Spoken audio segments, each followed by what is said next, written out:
Então, pessoal do quinto módulo do curso Técnico em Alimentos integrado ao ensino médio do IFPE Campos Barreiros. No material da atividade assíncrona, do dia 8 de abril de 2021, na parte de produção de texto, nós temos um gênero textual muito interessante, um gênero que no Brasil ganhou características muito particulares, que é o gênero crônica.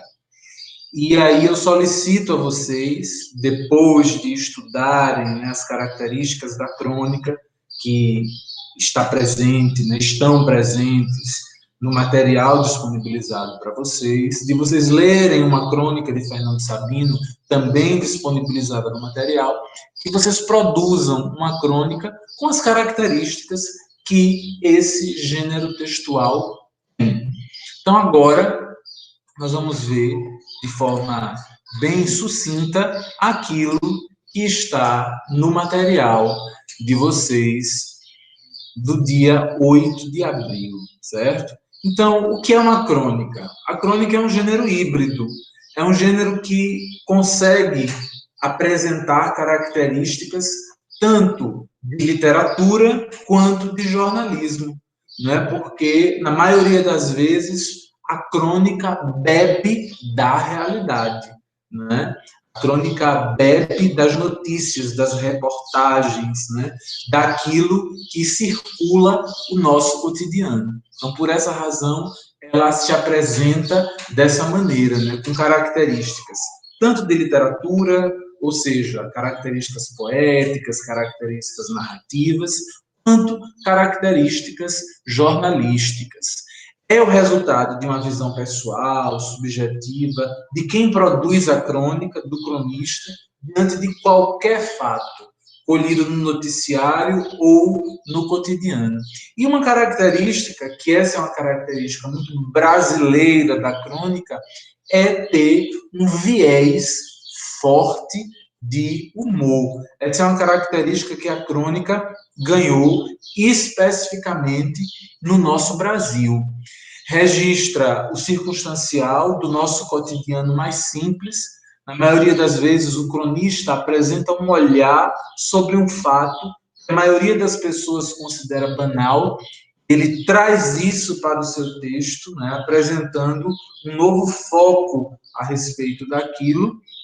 É um dos mais antigos gêneros jornalísticos, porque eu chamo aí de gênero jornalístico, porque inicialmente e até hoje ele é publicado nos periódicos, né, nos jornais, nas revistas. Então, quem popularizou esse gênero textual foram os jornais. Por isso que muitas vezes ele se apresenta dessa maneira, como um gênero jornalístico, e ele popularizou-se no Brasil há cerca de 150 anos, no período do romantismo, né, nos anos de 1800, quando houve um intenso desenvolvimento da imprensa no nosso país. Na realidade, o surgimento da imprensa no nosso país, com a chegada, né, da família real no início dos anos de 1800. E aí nós temos, no Brasil, importantes cronistas, né?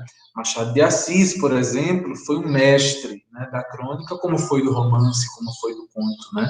Nós temos Fernando Sabino, Luiz Fernando Veríssimo, e seu olhar sempre aguçado, sempre cheio de humor para as coisas do cotidiano. Existem livros, né, que apresentam as melhores crônicas desses escritores, que vocês podem encontrar disponíveis em PDF na internet.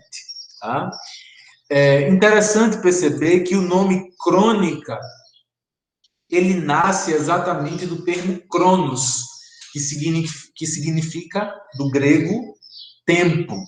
Então, os primeiros cronistas, lá no período das grandes navegações, eram aquelas pessoas que escreviam diários.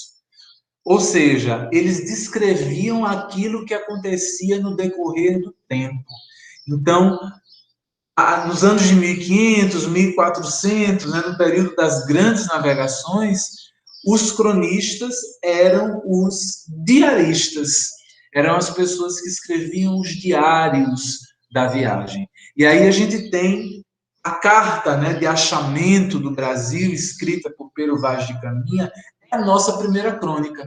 Por isso que alguns estudiosos chegam a dizer que a literatura brasileira nasceu através da crônica. Porque a crônica, ela tinha essa, o cronista, né, tinha essa característica no passado, de fazer um diário, né, da viagem, e os grandes navegadores europeus faziam ao redor do mundo. E nem por isso eles deixavam de colocar as suas impressões. Né? Quem já leu algum trechinho da carta de Pero Vaz de Caminha, que também está disponível na internet, vai poder constatar isso. Caminha, ele não só relata o que acontece no decorrer da viagem, como também apresenta as suas impressões pessoais. Assim como fazem os cronistas de hoje em dia, né? Eles relatam fatos do cotidiano, imprimindo as suas impressões pessoais, certo? Então, muito obrigado. Façam uma excelente crônica que faz parte das atividades do nosso momento assíncrono, não é? Da aula de 8 de abril. Até mais.